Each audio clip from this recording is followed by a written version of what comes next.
Welcome to True Wellness with Dr. D, the podcast where we explore what it takes to live with vitality, balance, and purpose.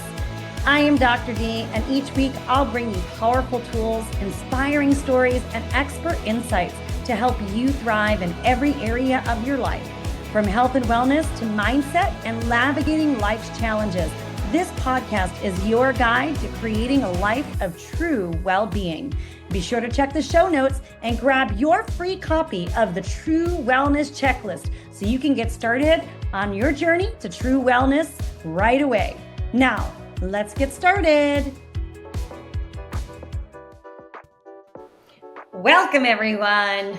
So, most people think that grief is something you eventually get over, right? But the truth is, you don't actually get over it. You either get stuck in it or you grow through it.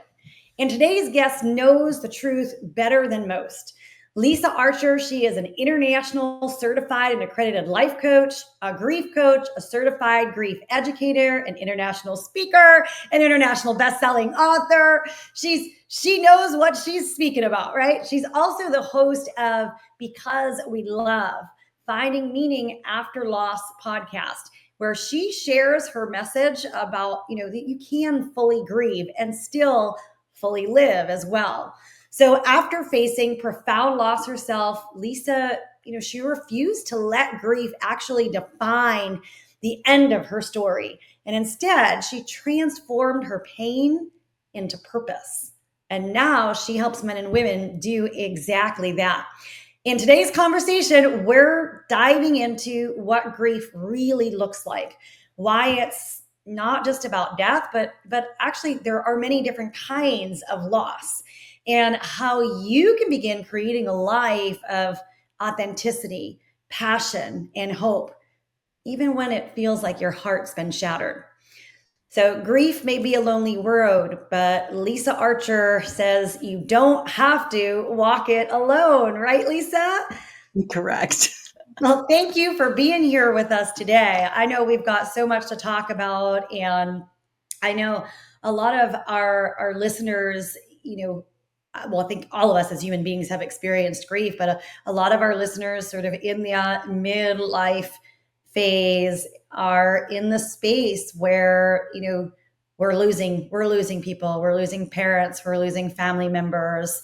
And, maybe we're not having loss in terms of life and death, but maybe we're going through life transformations like divorce or our children moving out or all of these different things. So I'm really excited for us to dive into this topic because it's an important one. So, it is. Yes. Thanks for having me. Yeah. You have a remarkable story, one that certainly pulls at my heartstrings. And I'd love for you to share a little bit about your story and how you came to this place where it's almost, I don't know, you might need to correct my language here. So feel free if it doesn't feel like the right words, but where you've made peace with grief. Yeah. Yes, exactly. Exactly. I mean, I think I come from a place of, what do they say? Come from a place of a scar and not the open gaping wound. And so, yes. Yeah. Yeah. So I know most people think of grief, like I said before, as something you get over, but you say that that's a myth. So why is that so damaging? And what is the truth about grief? Yes, the thing is that we have these words that we say, right? And we have these sayings like, "Will time heals all wounds?" And it is not true. So when we're talking about the loss of a loved one who has passed away, to say that we would get over that is like saying they didn't exist, that we won't then, that they didn't exist. The love is gone. Like they're gone. Yes. And that is really damaging because what that does is individuals will then go, something's wrong with me because I haven't gotten over it. Like, what is wrong with me? Mm-hmm. And what I really want to stress is that there's nothing wrong with you. You're not broken. You're grieving. That is what it is. Yeah. Yeah. Mhm. That's really powerful. I think it's powerful for a couple different reasons, right? One is that I do think it sets us up for this, like there's something wrong with us. But the other thing I think that happens is we come to learn to sort of stuff the emotions versus actually move through those emotions. You know, we had one of our podcast guests was Dr. Joan Rosenberg, and she has a book called 90 Seconds to a Life You Love. And the book is all about actually our in our practice, we have a book club going on with the book right now, but the premise is that when we bury those feelings versus riding the wave, it starts to show up other ways, have negative impacts in our life. So how do we dive into it even though it's really uncomfortable? Yes, it is very important because it sits there. It's the body knows the score. Body keeps the score. Another Yeah. good book. Yes, and that, yes, very heady, but very good. Yes. Um, and yeah, that's exactly why I threw everything at it when I was faced with so much loss. Yeah. Yeah. Tell us a little bit about your journey, because I mean, you've lived through loss in a way that most people can't imagine. It's interesting because growing up, I'd lost like a grandma, a grandpa died before I was born. I lost an aunt. I was young. I didn't experience loss or grief. And it wasn't something that I had experienced until I was older. Mm, So I am from Seattle, but I moved to the UK in 2005. So I'm 5,000 miles away from my family. And, my parents aren't getting any younger, and it's always kind of in the back of your mind as you start getting older, they start getting older, and you're dreading this phone call. yeah. And this all happened in 2018. Mm, So in January of 2018, we received a call that my niece from my ex-husband's side of the family had passed away from a long hereditary illness. She was in her 30s. oh, And a week later, I get the message from my mom, "Can you talk?" And I was like, "Oh, this is her middle of the night, my morning." So she then explains to me that my dad was diagnosed with brain cancer mm, and that he would have to have surgery. And of course, at that time, it's as if the earth opened up and swallowed me. I was I'm very close to my parents. So that was kind of the first real, oh my God, like reality facing what this might actually be, yes, um, not knowing anything about brain cancer. yes, So my dad had surgery and they couldn't remove any of the tumor. It was too advanced. So I quit my job here in the UK and I went and lived with my parents because, I'm helping my dad, but I'm helping my mom, right? Like I'm helping my mother. They've been married forever.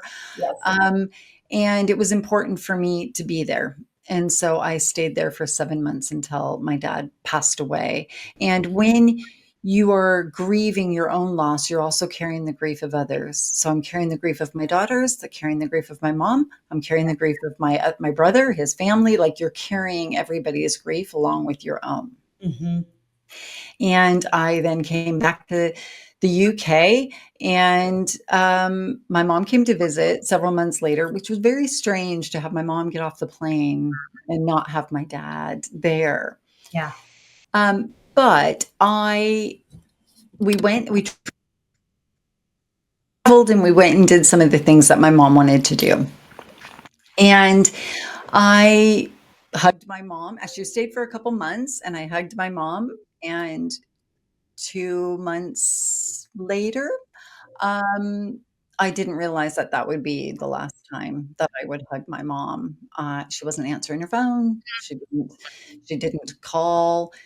She didn't do any of that. And so I knew something was wrong. So I said to my brother, "Everybody get over there. Something's not right." And she had passed away peacefully, but in her sleep. Mhm. Back to the States I go to do another eulogy, you know? And in between this time, I'd lost friends, I'd lost friends' children. And then 2 months after my mom passed away, I came back to the States, and 2 months after that, I got a call in the middle of the night that my 24-year-old son-in-law had passed away from a fall in Oh front god. of my daughter. Uh, Mhm.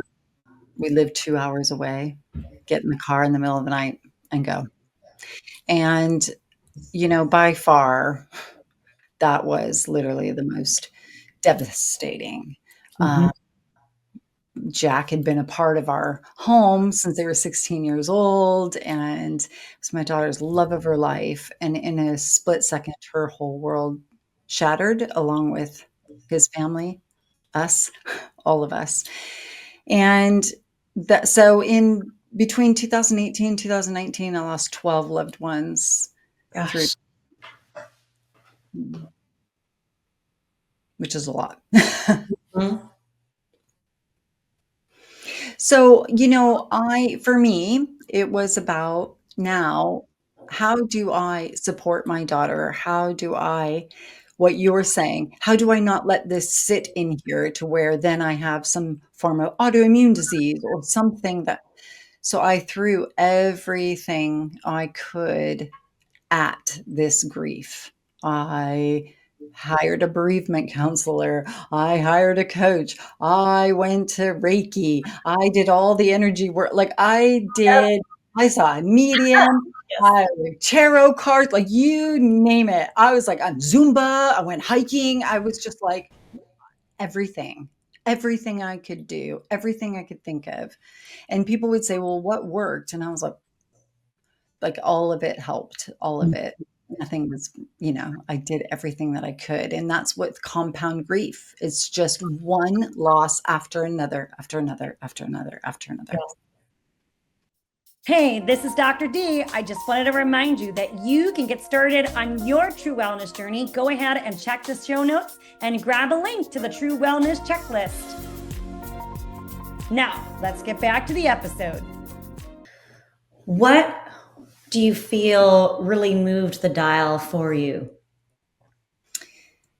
I think time does not heal all wounds, but time allowed me this space. What happens is when you have such significant loss, it can put like a shining light on areas of your life that you're unhappy.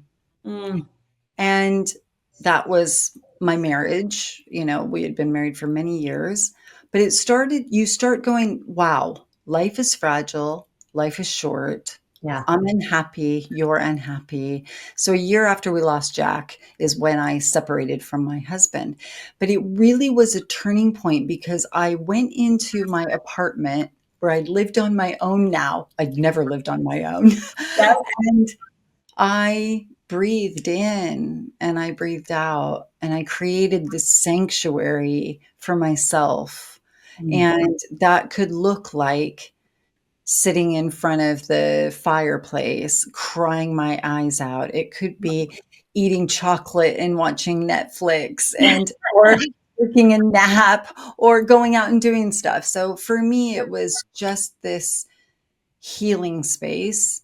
yeah. And that was a real turning point, but I did not do it alone. I had a lot of support. Mm. What What do you think the difference is between trying to do it alone and trying and having the support? Because I think a lot of people feel like they have to go through this grieving process by themselves, right? Maybe they feel shameful, maybe they feel embarrassed, maybe they feel uncomfortable about burdening, and I'm giving quote fingers here, right? Like burdening other people with their grief. What's really the truth behind having that support system? Yes, it is. Again, it's so complex and everybody grieves differently. And so how one person responds to loss isn't how somebody else is. So we don't understand why that person's not feeling this way or why are they not responding this way. And so it is very complex. one of the key things for me that was really, really important was would shelf, I would put on the shelf the toxic or energy draining vampires in my life. I would just set them aside. Now, some might have gotten kicked off, bye, you're gone. And others may have just been on the shelf for a while and then, okay, I'll bring you back in when I've got some energy because I had to protect what little energy I had. Mhm. And so my tribe, my people were those people that I could just be me and I could say Right. the things I needed to say. But it Yeah. was also really, really important for me to have my bereavement counselor, a third party person who wasn't emotionally attached to what I was going through. That Mhm. was also really, really helpful. So one of the things that I was really is really, really an important piece for me was to create anything of training, a form, a document, a handout of the do's and don'ts when supporting a griever, some just practical steps. This to me is really important. So, as the person who's the friend, I want to be able to say, here's some do's and don'ts. And that just empowers them to go, do you know what? It's okay. It's okay. I have some tools and I can support them in a healthy way. And that to me is so, so important. So I learned a lot during this process. Yeah, I love that. You know, I I think about so you and I, we don't have a history, so you don't know this. So I'll share this story with you. But several years ago, we had one of our staff members in our practice. So, I have a functional medicine practice. As we have health coaches that work with me to serve our clients. And at this point in my life, I was between two different offices, traveling back and forth between New York and Texas, completely exhausted. And I remember I had the night before my travels, I had stepped on a fire ant mound, went into anaphylactic shock, literally almost died. Right, we had to like stop on the way to the hospital. I wouldn't have made it to the hospital. Um, and the next morning I had my flight to JFK, and off I was on that 11 o'clock flight to JFK, because I just kind of was pushing through just to take care of everybody else. And when I landed on the tarmac and I turned my phone off airplane mode, I got a call from one of our coaches who informed me that one of our other coaches on our staff had passed away in a terrible accident. Mom of three, 49 years old, just the most loving, caring soul. And I know for me in that moment, I went into caregiver mode, because now I was also not just responsible for my own grief, but felt like I needed to be responsible for the entire community of our clients. I mean, that coaching relationship is sacred. um, and I know at some point I had to take a step back and I had to say, all right, Danielle, you actually have to walk through this for yourself. You can't just be the beacon for everybody else.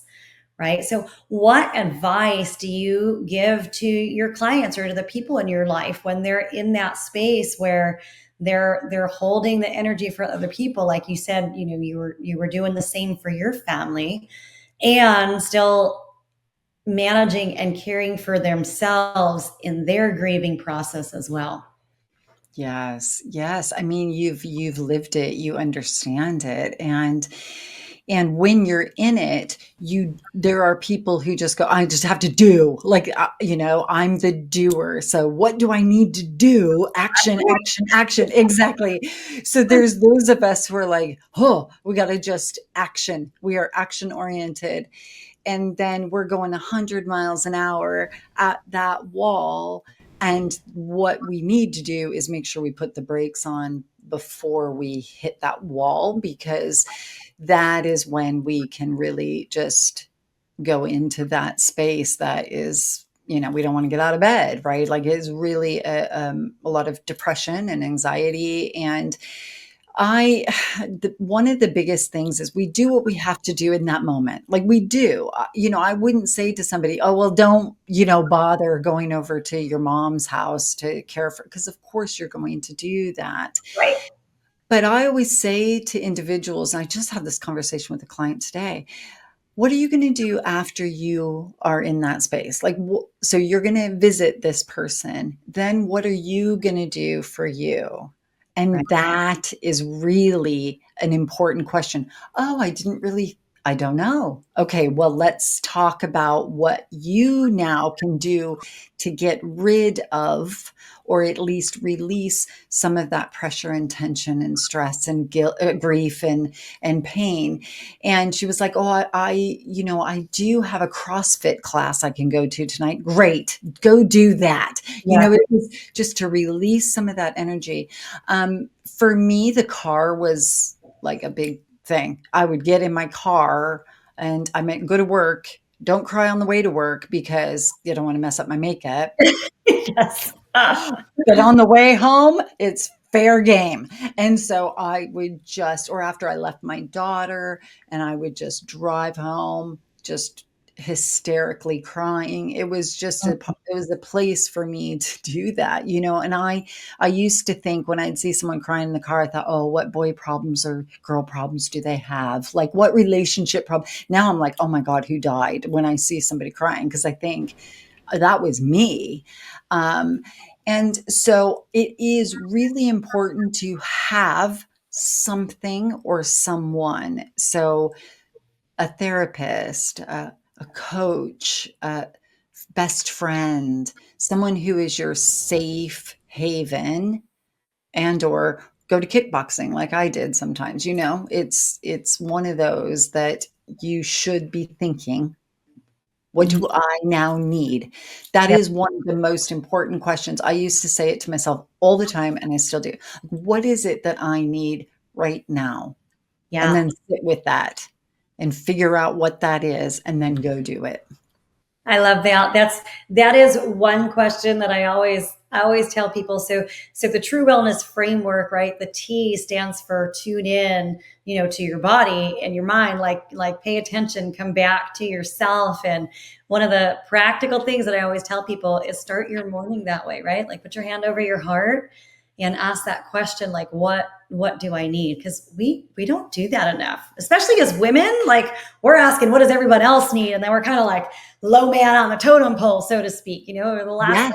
the last one on the list. And if we don't stop to take care of ourselves, then we do end up at some point we get stopped in our own tracks. So I love what you're saying.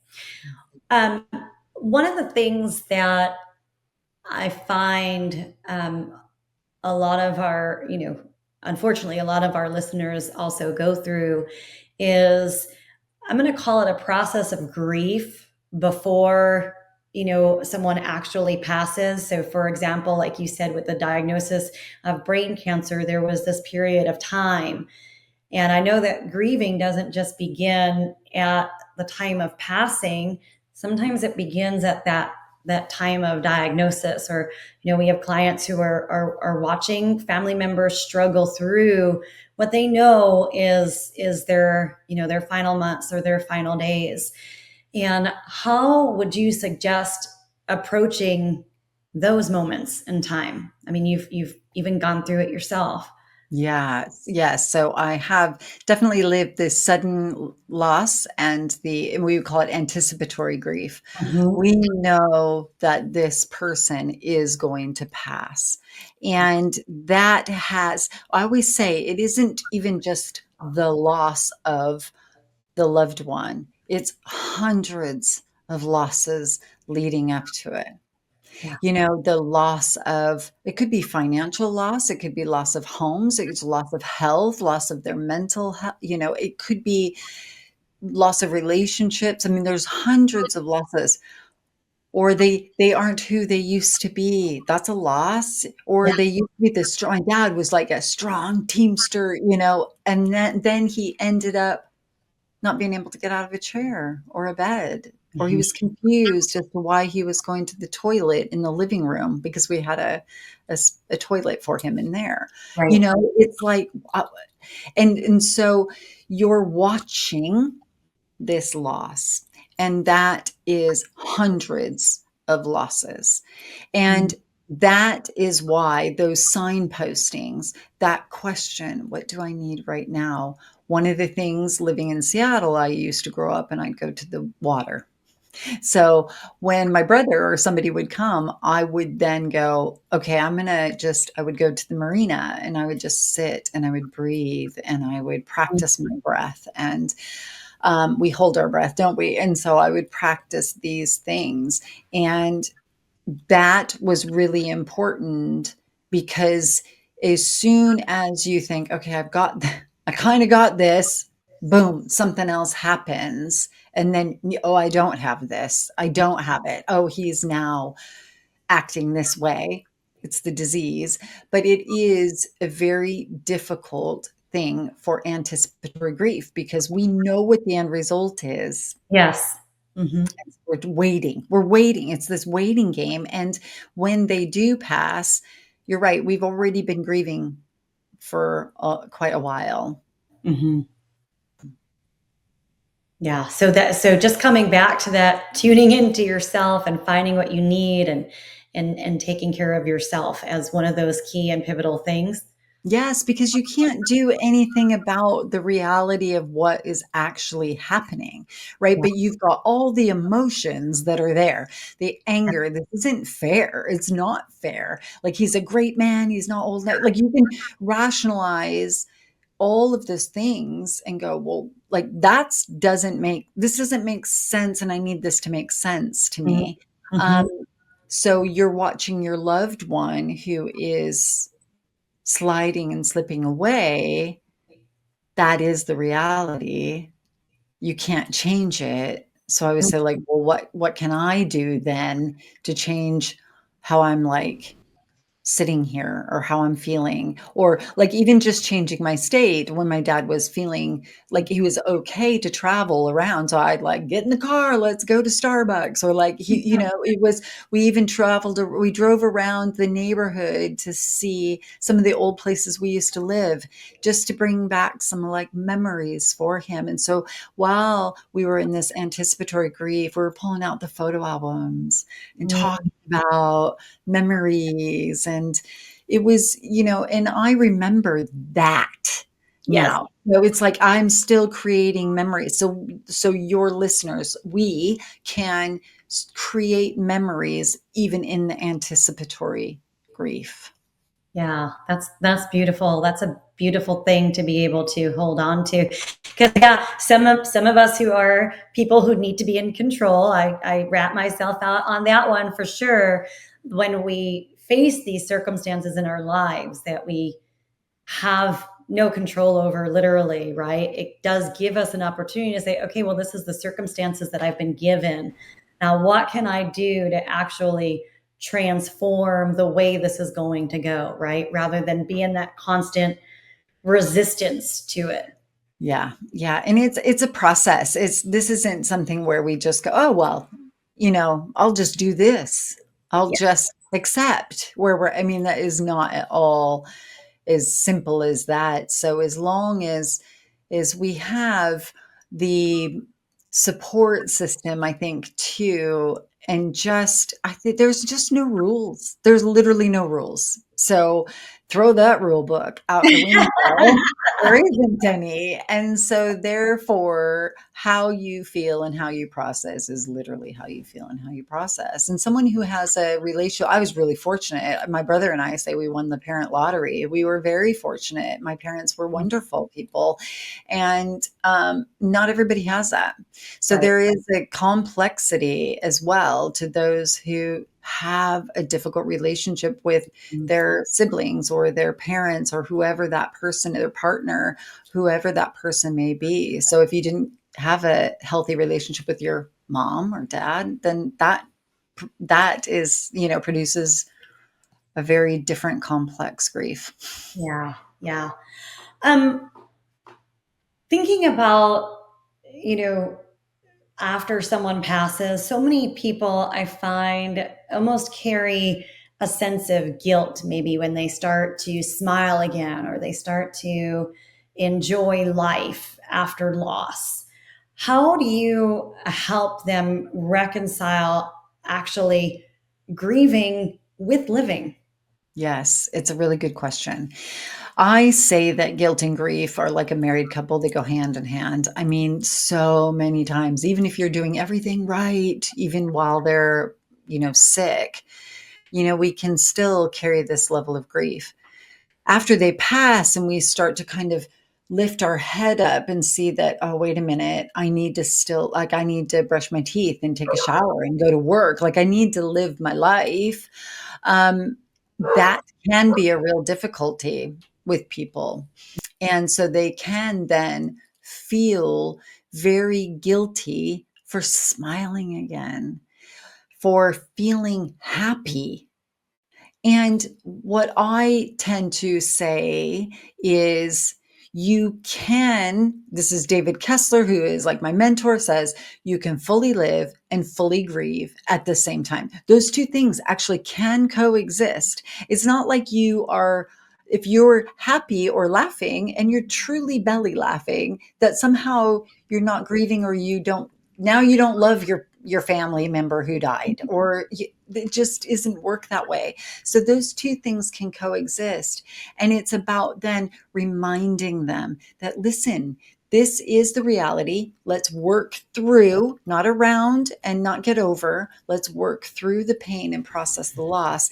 And then what ends up happening organically in the sessions is there's this, okay, now what? And there's a wave that happens where now we're in life coaching. So those grief coaching and life coaching go really well together, Yeah. because they start going, okay, they can breathe a little bit.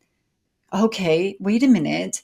And the way I personally have looked at it, not everybody has, but because my parents are who they are, it's a way for me to honor my parents, is to make sure I'm happy. So Yeah. what do I need to do? Because my parents would want that for me, right? And so I didn't do that right away, but I started to think out after a while. I started to think, oh my God, they would be really not thrilled with me if I just am not getting out of bed, or I'm just, in a slump. So there is an honor element that for me was really helpful. Yes. Yes. I love that. And I think that is part of the healing journey of grief itself, is finding that way to, I'm going to say, transmute that emotion into something that, you know, can grow and be the foundation of something really positive for our lives. I always Mhm. say everything is always working out for our highest and best interest, and we have to respect our soul's journey. Unfortunately, this is a part of it is a part of life that we can't control. We can't well, we can resist, but it's going to happen anyway, and that we have to come to terms with. But like you said, it's also this opportunity for us to learn and grow as human beings as well. Yes, and I always say to people, what we don't get over the loss, but what we can learn to do is create a life of passion and purpose around our pain. We can take that with us. It's like a berry. We can go, this is where I'm going. And if I lean into my pain, if I lean into that experience, that is where I find my purpose. That's where I found my purpose. Yeah. Yeah, I think that's kind of like life overall, right? We've all found our purpose through pain. As a healthcare practitioner, I know lots of healthcare practitioners, and most of us have come from that place of illness at some point ourselves, right? Or watching somebody else go through illness, that it's brought us into this space of purpose as a healthcare practitioner. 100%, 100%. And like you said, I mean, really, what is it? Death and taxes are the only two real things that everything else that, those are there for certain. So therefore, it isn't about figuring out how you're going to deal with it before it happens, because sometimes it just happens Right. immediately. Yep. But if we then have some resources, some our support system, hugely important. So if you are surrounding yourself with people who are not, they're draining your energy, or they are completely toxic, or they're just not your people anymore, those are the people that need to go. And then you create that healthy tribe. Then when something happens, you've got your team of people. Yeah, I love that. We can't, human beings are not meant to do it on our own. We are social creatures. And I think we forget that, especially in this day and age of uh, just kind of text messages and social media. Like it's so easy to zone out and pretend that we're not feeling an emotion or pretend that we're connected in some way when we're not actually truly connecting with other human beings. But I personally think it makes such a world of difference that there's nothing that compares to being heard or seen by another human being. Absolutely. And we are meant for connection, aren't we? And we all want to be seen. We all want to be heard. We all want to be valued. And Yeah. when we're talking about grief and everybody's doing it differently and people say things because they don't know what to say, so they say the thing that actually is more harmful than helpful, Yes. then that just pulls, then you're shutting your curtains and you're like, oh, I just can't even listen to this anymore. Right. And so that again is one of the main reasons why I like to share why it's important what to say or not say, what to do or not do, Mm, because we want people to be feeling that they're in a safe community, or yes. at least a safe relationship, and they feel supported, seen, loved, heard, all of those things. Yes. Yeah, I love that. What would you say is the biggest misconception about grief that keeps people stuck and suffering? Wow, that's a really good question. I think that many people feel like they're doing it wrong. Mm. That Hmm. they're, oh, they're comparing their grief to somebody else. They're comparing their process to somebody else. And Mm. so they're doing it wrong. So now shame is just latched on to the grief. And now they're in a shame spiral along with a grief spiral. And that's why I say you're not doing it wrong. Like there are no rules. Mhm. There is no rules. And that is really an important message. I think people also think that they are broken, that they're never going to have hope again. They're never going to have that life again after loss. And it's very important because I always want to point people to that hope, that there's hope and healing and a life after loss. And that is something that I think people think is not possible, is just not possible, or that there's a time limit. That's another one. There's some sort of time limit on it. Well, after the first anniversary of everything, you'll feel Fun. much better, right? And then the first year anniversary, and they're like, oh my God, something's still wrong with me because I'm still like a mess. And as time goes on, you almost feel worse because it's that many years since you've seen, talked, heard, hugged, Mhm. kissed your loved one. And it's almost like, wait a minute, they said it was going to be easier after a year. So there's a lot of misconceptions, but that is another big one. Yeah. Yeah. And trusting everyone's journey is different, I believe anyhow. So it's really we're each going to go through the journey in a very different way. Absolutely. So when people hear the word grief, they often think only of death, and that's kind of what we've been talking about. But I know that you teach that loss can show up in many different forms, right? Divorce, or a health scare, or just an identity shift of some sort.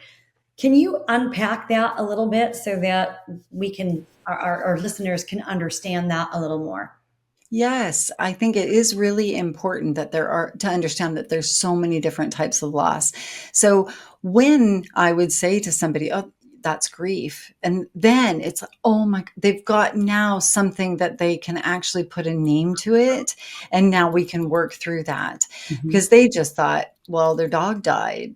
That's so we're talking pet loss, divorce, friendship breakups, Mhm. relationship breakups, parental alienation is another one where there's a breakup and one parent turns the children or child against the other parent. Mhm. And that is devastating. So there's also financial loss, moving out of a country. When I moved from Seattle to the UK, I was like, I don't even know what these people are saying. I know we're speaking English, but I don't understand a word. Right. And, I left all my friends and my family and a job I loved. You can lose a job. Mhm. Empty nest. You said that earlier. When my girls left, I was like, what are you doing? Why are you leaving me? Like, what? I didn't say that to them. I'm like, go spread your wings, you Yes. know, Yes. do what I've taught you to do. And then cried for 2 years, So Yeah. So, empty nesting, there are loss of identity. We attach our identity to people or things or even places, and when that's gone, now we start going, "Who are we?" And, Right. especially when we get to kind of middle age, it's like, "Who am I? Who am I now? I don't even know."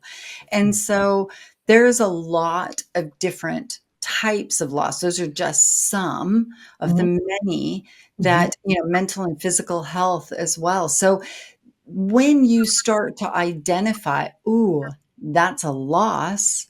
Ooh, I'm actually grieving," Right. now you can start to work through that. So looking at things and understanding actually what's happening is what I hear you saying is part of that first moment. But that's awareness. It's Yes. awareness, bringing to your awareness about this is grief. There may not be a death associated it, but I am grieving, and then allowing Mhm. that space and taking that time to dive into it. Absolutely, and comparing grief is very dangerous. So Ah, somebody who has went through a divorce would go, "Oh, but it's nothing that like what you've been through, Lisa." Or and as David Kessler says, he said, "Your grief is the worst grief because it is yours." yes. Bottom line. Yeah. So try not to minimize your loss as, "Oh, it's not as bad as that person, so I'll just have to get over it." But actually, it's really at the core, there's real pain and heartbreak that you need to address and work through. Yeah. What would you say? So once someone realizes that they're now in grief, right? They're in the grieving process. What are some of those actionable items that you encourage them to be able to take so that they can start moving through it powerfully? Yes. Again, it's one of those where I say it is good to have a third party person who's not emotionally attached. So that might be a therapist, a counselor, a coach. You might do energy work if you can go really woo woo, or you can do like personal development stuff. I did a bit of both. Well, I did everything, as we know. But you can podcasts. There's so many podcasts. There's books out there. Finding what it is that you're going through, and then there's going to be we are a bit grief illiterate, but we are getting so much better. So find your people. So that might be a therapist or a counselor. Yeah. There are obviously tools that you can use, but when you're in it and you're trying, it's like I always say, it's like a ball of string in your brain. you know? And it's just a knotted mess, and you have no idea where to start. Yeah. So that's why I always say, like, once you even are self-aware and you get it, then it's going to be a matter of then taking steps. Some people aren't really pro therapy. I am. So I was like, that was my first port of call. Um, and so that's what I did first. And then after I was going through the process of counseling, I then was like, okay, well, now what? And then I thought, well, I don't even know what a life coach does, but I probably should find one. And I Googled, right? And so it is about finding the things. And then some people are super spiritual. And so they'll go into the woods with their gongs and, like, you know what I'm saying? It's like trying to find the thing that actually sits energetically well with you, that it makes sense to you. And I always say, try it on, see if it fits. If it doesn't, it's fine. Go find something else. Yeah. Um, but it really is, in my view, about doing something or being, sitting with it, and then taking the action that is needed. Yeah, I love that. And I love that you distinguish there is a difference, right, between doing and being, and we've got to balance those two. Otherwise we end up in that do, which then Yes. suppresses. Yeah. It's such a difficult one because I think, in our, like, in a society, and I was always mom and wife, and I just really didn't even know who I was. And as you get older, I think, midlife, you start going, okay, who am I? What do I want? But really, it was when I was faced with these losses that I started to really tap into this knowing, tap into something's out of alignment, something's not right. I don't know what it is other than the losses, but I know I'm not happy. So, how do I then become who I'm supposed to be? And that, with a lot of help from the counseling and from the coaching, I started to really unpack who I am, my values, what's important to me, like my core non negotiable values, and then step into that power and not apologize for it. And it's a beautiful thing. I don't know if it's because I'm, 55, or if it's because I'm literally like, nah, this is, life is short, life is fragile. I'm going to go live it to its fullest because I just don't know what tomorrow or even today is going to bring. So I did a lot of personal development. I'm really addicted to personal development, always have been. So that was never anything new. But I just, after the losses, I really started to do a deep dive into who I am, what I want out of this very short and fragile life. And that has been so powerful and so rewarding. And it's like I've gone through, and we don't arrive, but I'm further down the line. And now what I feel like I do is I turn around and I help others, like, this is what I did. Let me show you. Yes. And I just take them on this journey of self discovery. And for me, that has been one of the most powerful, powerful things that I have done. And one of the most, that I'm proudest of, actually. Yeah, I love that. I think I think that's so important because when we do deal with grief in whatever form, whether it's death or divorce or some sort of life change, it does give us an opportunity to reflect on, hey, am I living by my values? Hey, wait a second, what are my values? And I think we take these things for granted a lot of the time, and this does give us an opportunity to shine a light and to move forward on that. 100%. Yeah, I love that. Well, thank you for the work that you do and what you bring to people who are going through this time of life that is difficult, but can also be transformative and magical in its own right.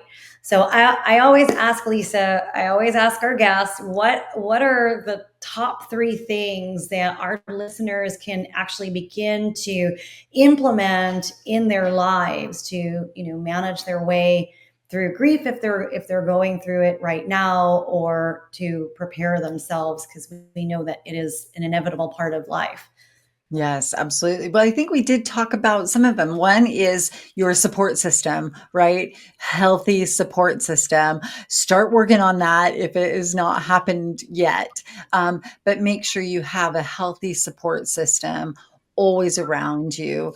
And I would say that the other is, what do I need Mm. right now? What is it that I need? And sit with that. You may not know what that is in your thoughts, but your Mhm. body is going to tell you. Like, you will, if you quiet your mind, that thought is going to fly in and you're like, ooh, I need to go to Zumba. Ooh, I need to go to counseling. Ooh, um, Yeah, and pay attention to those signs and synchronicities.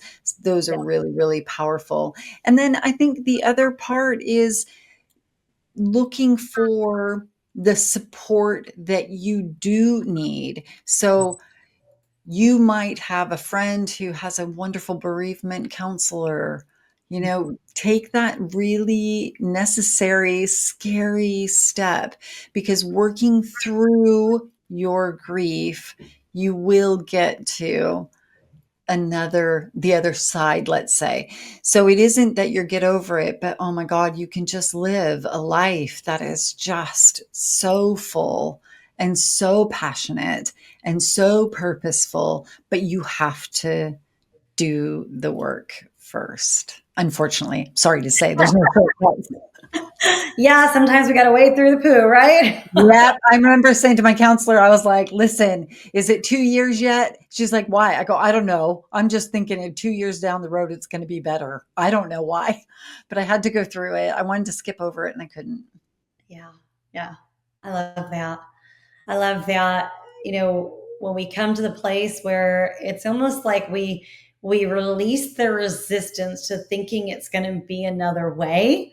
The old saying, what you resist persists. So as long as we think that it's going to be a different way, we can't move forward. But when we actually release that, then we can start to move forward. That's 100%. pretty powerful. Yeah. Well, thank you so much for being with us here today. I know that you've probably sparked lots of thoughts and ideas and questions for our audience. So please tell us, Lisa, how people can get in touch with you. And I know you have a fabulous gift that you've offered to our community as well to help them. So we'll have all of Lisa's information and a link for her gift in our show notes. But Lisa, if you could share that with everybody as well. Yeah, I think the easiest way is my website, because that'll take them to any social media, and it's holisticlifecoaching.org.uk. And yes, there'll be a free download for grief support, just some of the do's and don'ts on supporting a loved one who's grieving. I love that. So they can use it to give away and they can use it for themselves. Yep, exactly. Awesome. Well, thank you so much for being with us, everybody. We'll see you next week for the next episode of True Wellness with Dr. D. This is Dr. D reminding you to tune into your body, connect with what matters, and embrace the journey to true wellness. If you enjoyed today's episode, be sure to subscribe, leave a review, and share it with someone who's ready to redefine their health. Be sure to grab a copy of the True Wellness checklist right in the show notes. Let's keep redefining wellness and empowering change together. See you for the next episode.